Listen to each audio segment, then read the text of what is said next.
I'm going to move through this pretty quickly because I want to open it up for questions. I know a lot of people approach me at morning tea time to ask a few questions.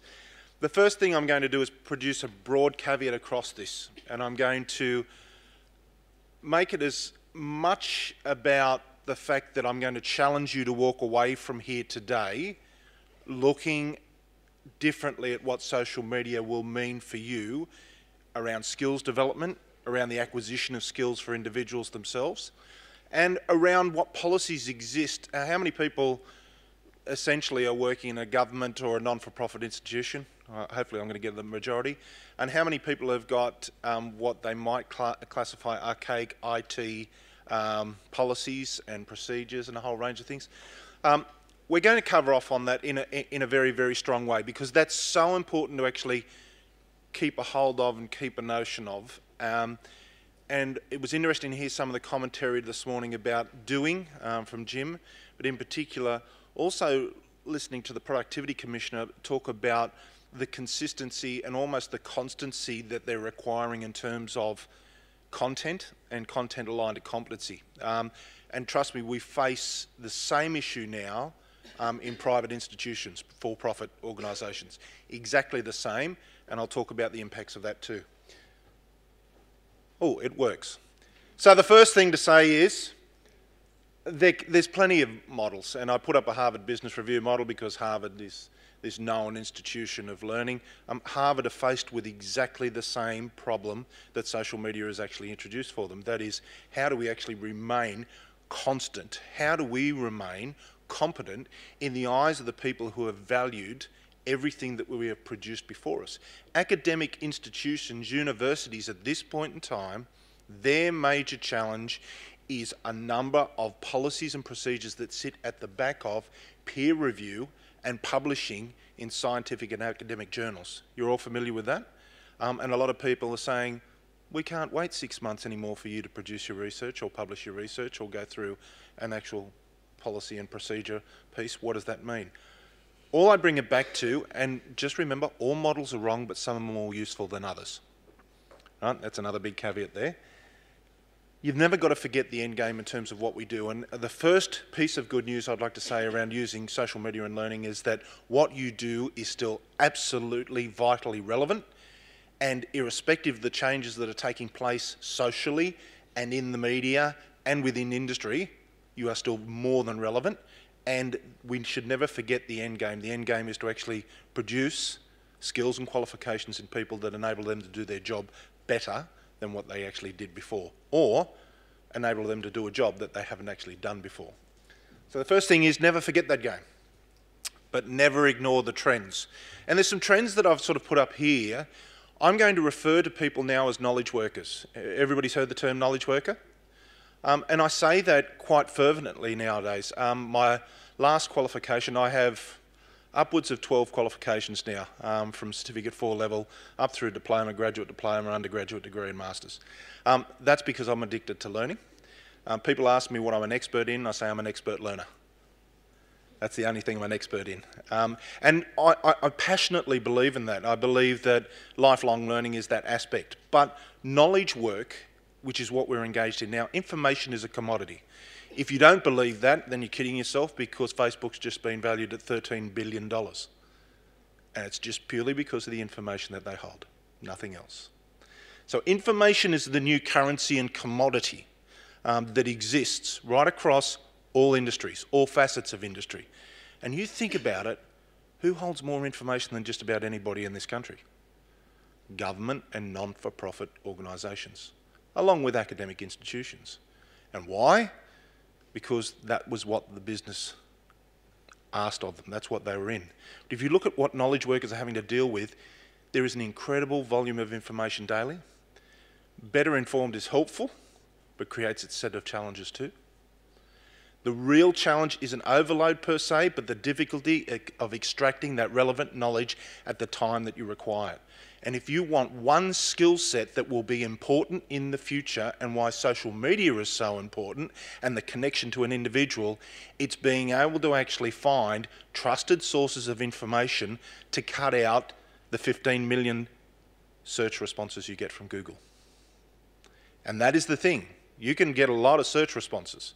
But if you're not an expert in Boolean logic and how to actually plug that into Google with long syntax to actually extract the results that you want, then what you're trying to do is actually circumvent that in some way. And information, getting to information quickly, those analytics, those skills, they're what important. Distributed work enables a nation's talent and expertise to be tapped as never before. We are moving to a distributed workforce. We probably have, Aussie's not a very, very big company in terms of the holding company itself. We've got about 200 employees. We've got lots of franchisees and sole contractors, but about 200 employees in our holding company, and of that, nearly 25% work on a distributed format. That is either at home or in another office or on the road.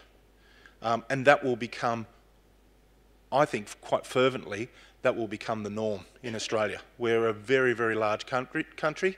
America, the latest statistics that just came out of the American, the equivalent of the Australian Bureau of Statistics in America, 37% of the entire workforce now work from home. And that gives organisations and government institutions a huge asset base to save on. If I don't have to have offices for people to actually come to, then I can actually save a lot of money and distribute it elsewhere. That will become important also. So we need to actually not ignore the trends that are actually happening. The biggest trend I think also that is happening is around sustainability and the economics that actually impact sustainability. The states of Arizona and Utah in the United States shut down as of a Friday now. So they work a 4-day week, but they work 12-hour days in that 4-day week. And they took that to actually reduce their carbon footprint. But what do you think it's actually done in terms of engagement and happiness? Given the American economy at the moment, it's made a major big impact. So people are working 4 days a week and still doing and achieving the output that they were achieving when they were working a 5-day week. It's amazing what you can get when you give people choice. The theme underlying that is there are still many basic things that we can actually do. The interesting thing about that is social media keeps all of those people connected on that Friday if they actually want to exchange information for the next working week. Anybody heard of George Siemens?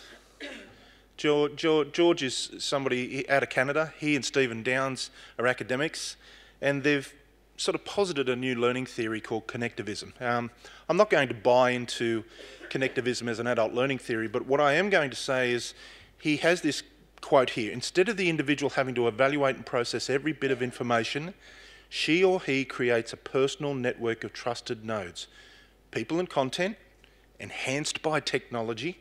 The active knowledge is offloaded onto the network itself. What he fundamentally talks about in this positive theory that he's put up there is that people learn now from the connections that they have. People have learned how to actually put in place an evaluation system that tells them whether somebody or something is a trusted node. The interesting thing is they need skills and competencies, and they actually need to enhance those skills and competencies in order to be able to put together that network.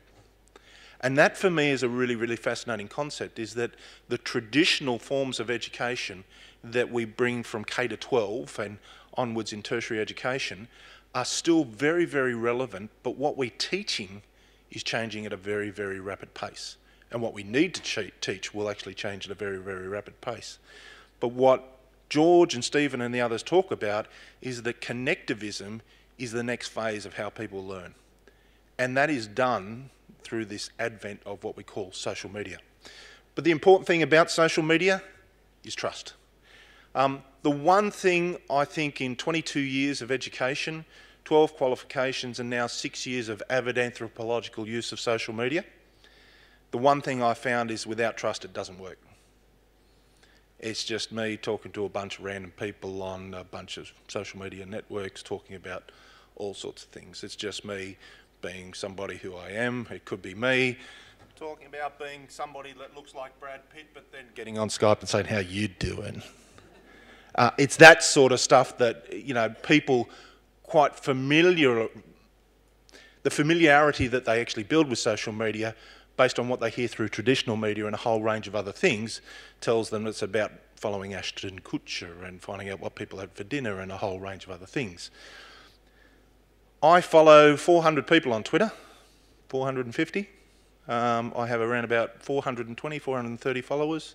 Lisa Woodward stalks me for a lot of my things that I do on a daily basis. The interesting thing is it's a completely professional network.